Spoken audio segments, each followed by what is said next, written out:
Ugasan natin sa asin ng ating munggo. Gawain nyo rin mo.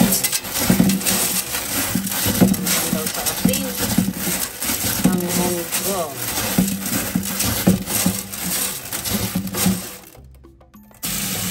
Then, hanggaan ko na. Yan, tapos na natin yung ugasan. Yan, yan. Lalaga natin. Ayan. Yan. Habang nilalaga natin yung ating munggo, maghihiwa tayo ng bawang na galing sa aming taniman. Ayan po. Meron pa nga. Violet. Tapos itong sibuyas galing din sa aming taniman. Gagamit tayo ng red at saka white.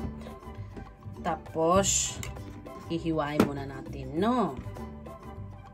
Hiwain natin yung ating, dinikdik ko muna siya bago hiwa. Tapos lagyan natin dito.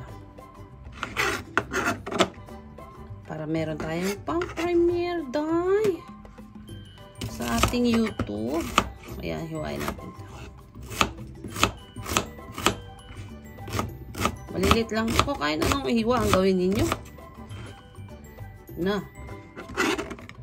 Ihalo na natin yan sa sibuyas at kamatis. Isabay na natin gisa.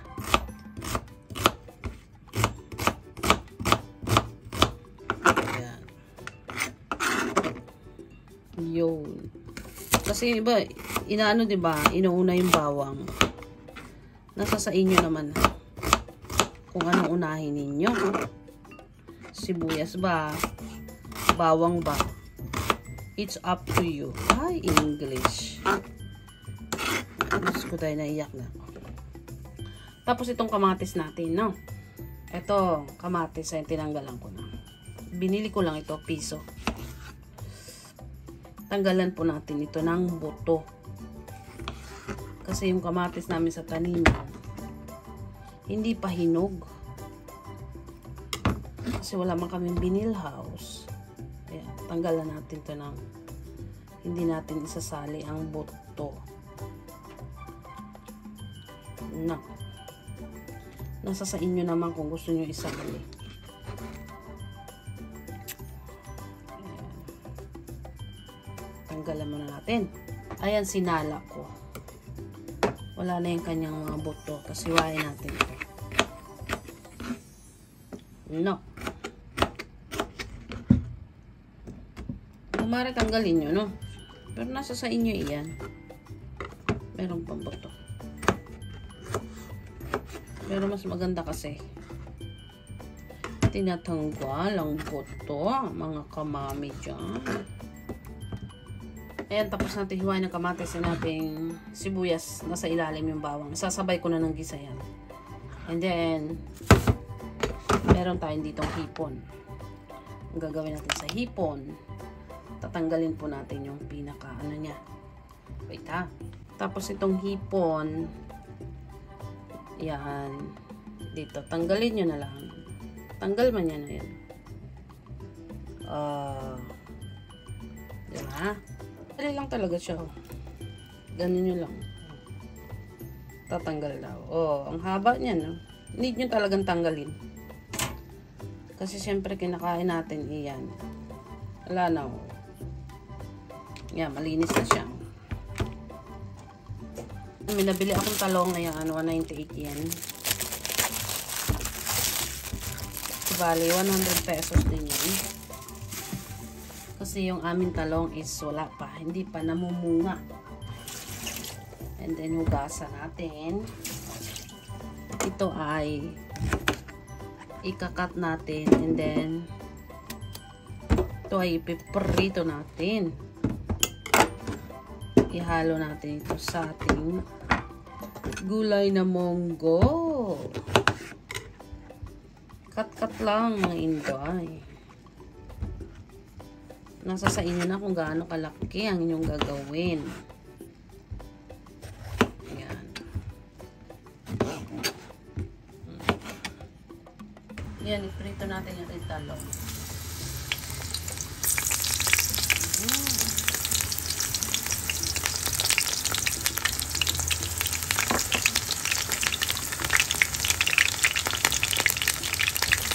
Ito palang kulang yun. Nangangaway na.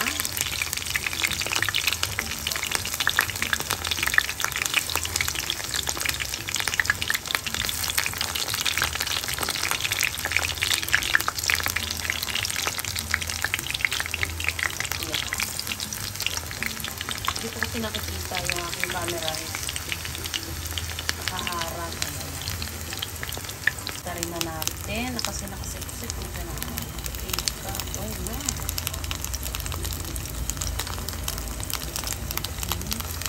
Ito pa lang masarap na yung ulam. Okay na yan. Amoy na natin.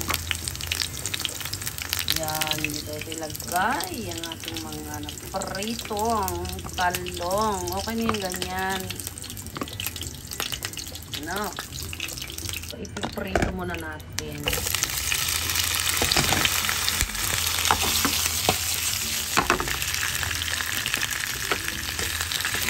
Ano lang natin ng kulay.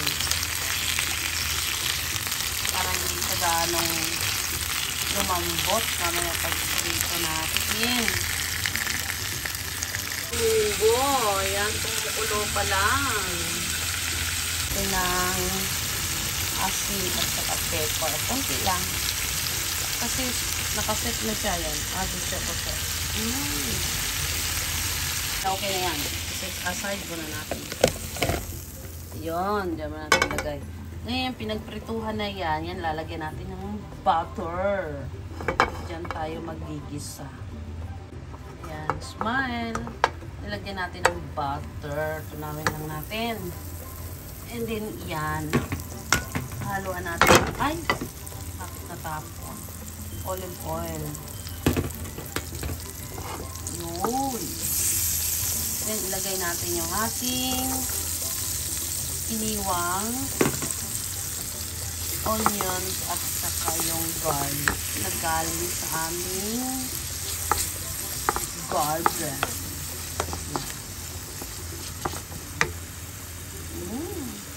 Smile lang.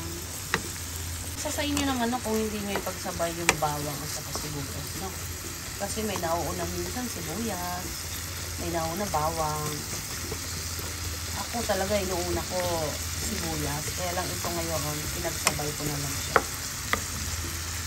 Right. Pinagsabay ko na siya, guys. Pa-brown lang natin konti. And then ilagay natin yung ating tomato na tinanggalan ng buto. Hindi siya tinig. Smile. Then habang nagigisa tayo, i-ano natin itong ating dahon ng ampalaya. Ito'y kinuha namin kahapon sa taniman. Ay, may nahalo. Hindi natin ito. Ugasan natin yung mabuti. Kasi masarap to halo sa munggo. Yung iba kasi alokbate. Hindi po ako nakain ng alokbate. Pasensya na. Pati sa lulot, hindi ako nakain. Yan, hugasan natin ito. Oh, mahal dito iyan. Mahal ito, hindi natin makita. Kaya ako nagtanim ng ampalaya. Yan. Alam nyo, kahit wala kayong lupain na malaki, o pwede naman kayo magtanim sa paso eh. Kung gugustuhin nyo lang, makakapagtanim kayo ng ganyan, ampalaya, mga kamatis, o pwede sa paso yan. Yan. Lapad ko siya sa ano, malaking lagayan. Inilagay natin yung ating hipon. Ayun. Diba doon? Masarap na siya. Tapos lagay natin yung ating munggo na merong sabaw. Yan.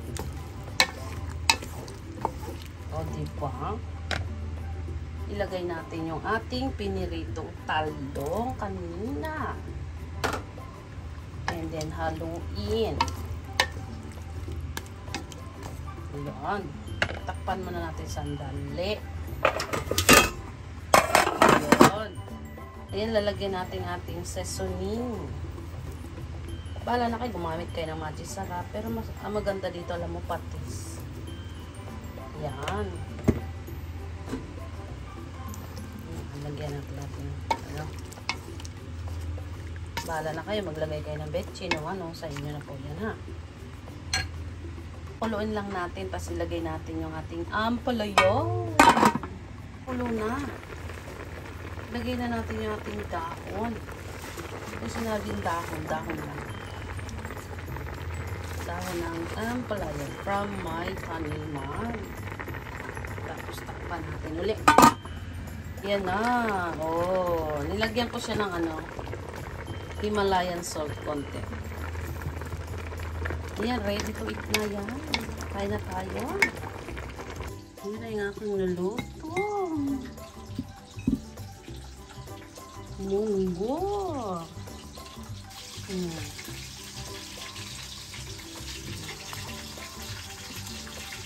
Wow.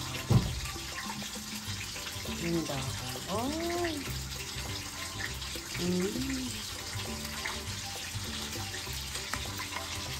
Yan. Kakain na tayo. Promise, ang sarap.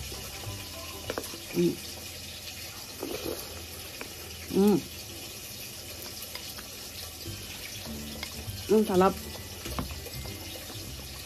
Lalo na yung hipon, malasa siya. Tapos yung talong, pinrito.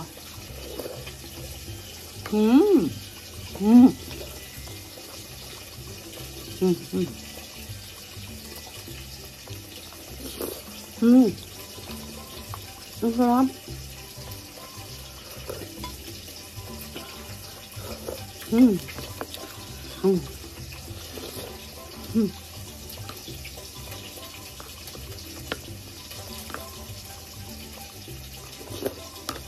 Mas pinipilito pa ako sila, no?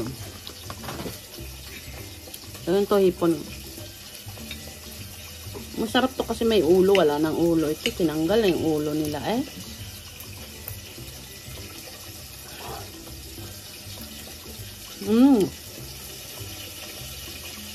Hindi niya siya kasi munggo.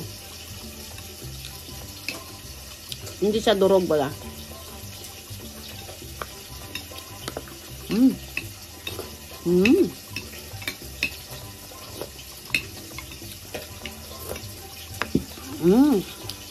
Try nyo. Bye.